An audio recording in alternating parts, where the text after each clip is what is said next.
It's a great pleasure for me to present my company Jantar and the development project of choline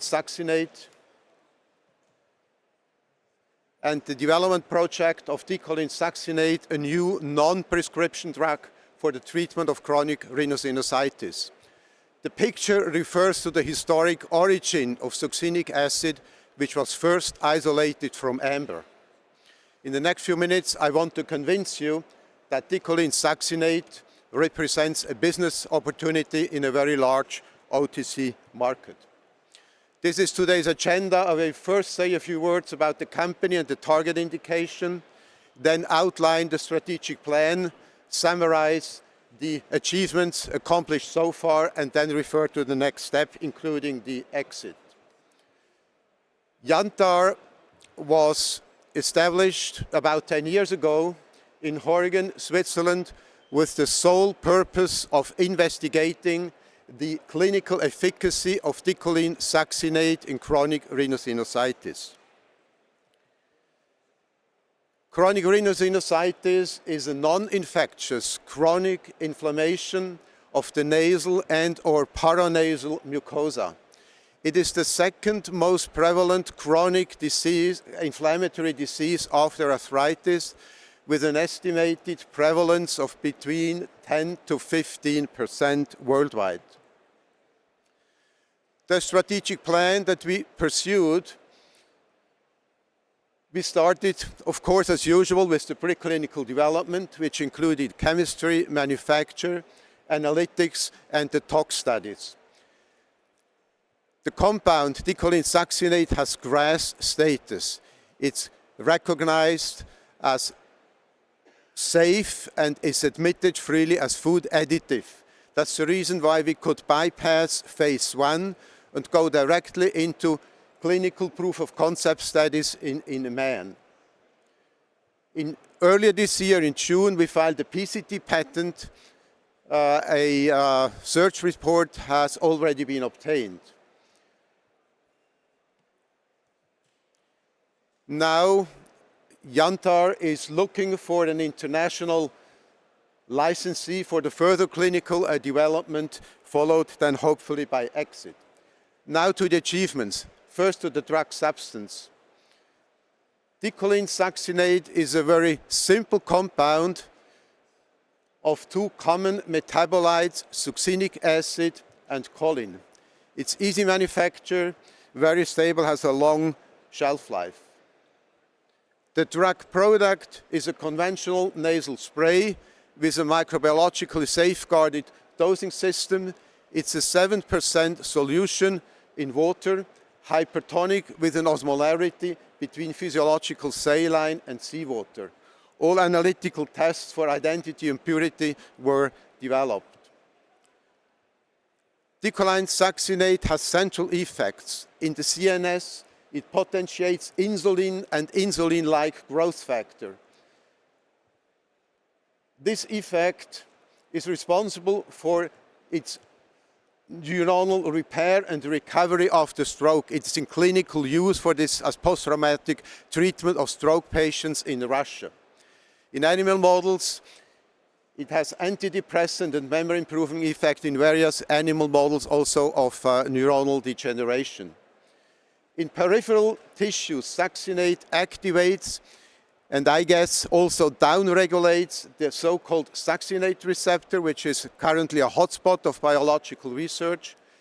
The succinate receptor is part of a cellular stress response system.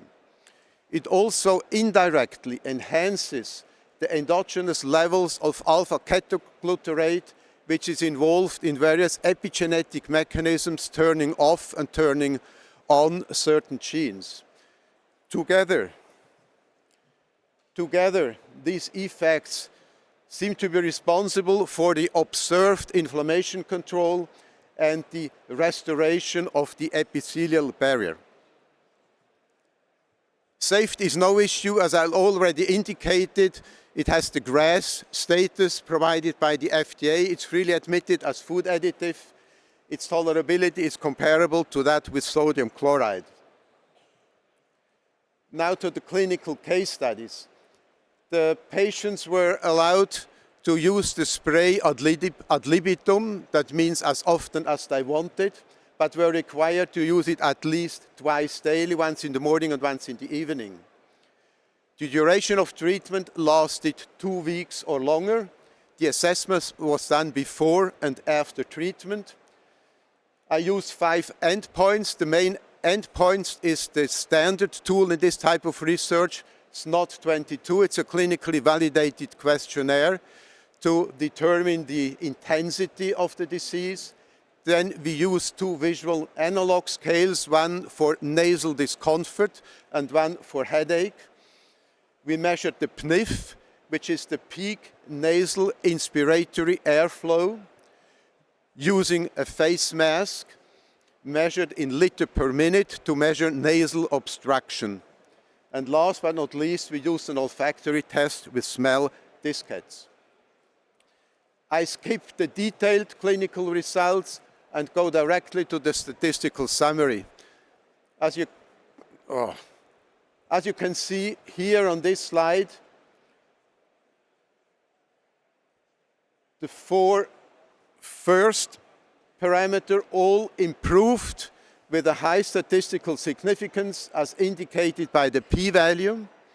The smell test unfortunately did not allow a meaningful statistical evaluation since the number of patients with major olfactory impairment was too low. Conclusion: choline succinate is effective against chronic rhinosinusitis. The primary effect seems to consist in liquefying the mucus, which leads after a few days to a discharge of the congested sinuses, followed by a relief of the symptoms and a recovery of the nasal and paranasal mucosa. A PCT patent has been filed in June 25. A positive international search report is available. For the further development, Jantar is looking for a license partner. There are a number of issues that have to be agreed upon. We have to define the critical path to market. We have to come up with a clinical and a business development plan, which will probably include a controlled and randomized phase 3 study. We have to define the NDA filing strategy and the geographical range of patenting. And at the end, the exit of Jantar, hopefully by acquisition. Thank you for your interest. If you want to know more about this project, please let me know now and here, or write to peter.schoch@jantar.ch, or more simple to info@jantar.ch. Thank you very much.